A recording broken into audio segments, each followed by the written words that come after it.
Hello friends, welcome back to our car classes. आज हम देखेंगे कि जो लेकिन उससे पहले हम कल वाले टॉपिक के 2 एग्जाम्पल देखेंगे और कुछ उसके बारे में जानेंगे, और उसके बाद आज वाला टॉपिक होगा। ये 2 एग्जाम्पल हैं। पहला है एल्डोहेक्सोस ग्लूकोज और दूसरा है कीटोहेक्सोस फ्रुक्टोज। इसमें कीटल कार्बन की संख्या एल्डोहेक्सोस ग्लूकोज में 4 है और कीटोहेक्सोस फ्रुक्टोज में 3 है। अब जो है वो है ग्लूकोज को डेक्रूज या अंगूर की शर्करा भी कहते हैं, जबकि फ्रुक्टोज को फल शर्करा और सबसे मीठी शर्करा कहते हैं, क्योंकि ये बहुत मीठा होता है फ्रुक्टोज। और ग्लूकोज में अंगूर का जैसी मिठास होती है और थोड़ा खट्टा भी होता है।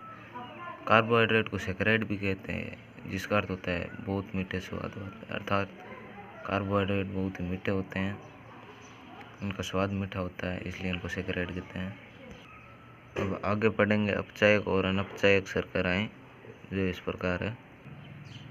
अपचायक शर्कराएं फेलिंग-विलियन और टोलैन अभिकर्मक को अपचयित करती है, क्योंकि इनमें मुक्त CHO और कीटोन समूह पाया जाता है। अगर इसका एग्जाम्पल देखें तो वही ग्लूकोज, सुक्रोज, माल्टोज और ग्लैक्टोज और लैक्टोज होते हैं। अब है वो है अनपचायक शर्कराएं।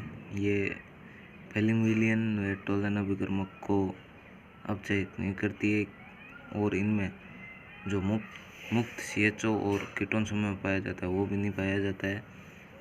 और जिन डाइसैकेराइड में दोनों ही मोनोसैकेराइड के कार्बोनिल समूह परस्पर जुड़कर जिन डाइसैकेराइड में दोनों ही मोनोसैकेराइड के कार्बोनिल समूह परस्पर जुड़कर ग्लाइकोसिडिक बंध बनाते हैं, अपचायक शर्करा कहलाती है।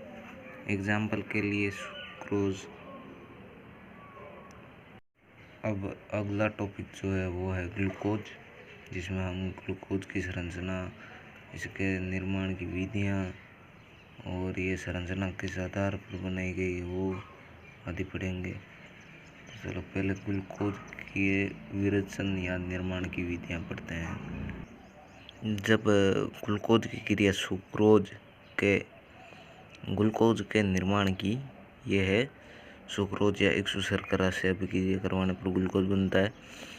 सुक्रोज के एल्कोहलिक विलयन को तनु HCl मानी लिक्विड HCl या H2SO4 की उपस्थिति में गर्म करने पर यह जल अपघटित हो जाता है, जिसे H+ निकलता है, और H+ की उपस्थिति में ये इसकी सुक्रोज या इक्सु शर्करा की अभिक्रिया जल से करवाने पर ये ग्लूकोज और सुक्रोज प्राप्त होता है, जिसकी रासायनिक अभिक्रिया ये है C12H12O11 प्लस H2O।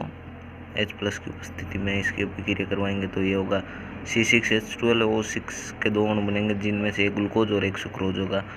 ये रासायनिक अभिक्रिया संतुलित है, इसको संतुलित करने की ज़रूरत नहीं है।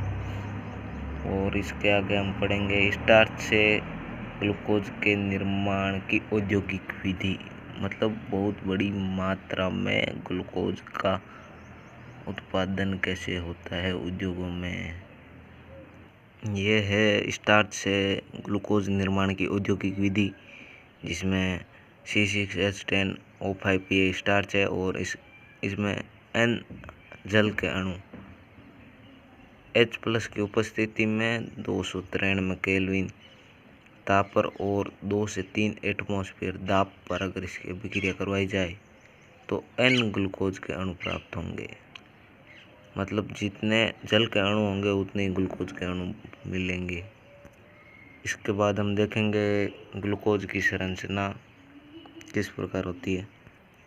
आप देख सकते हैं कि ग्लूकोज की संरचना इस प्रकार होती है, जिसमें 2 अणु CH और OH CHOH के होते हैं, और ऊपर CHO होता है और नीचे CH2OH होता है।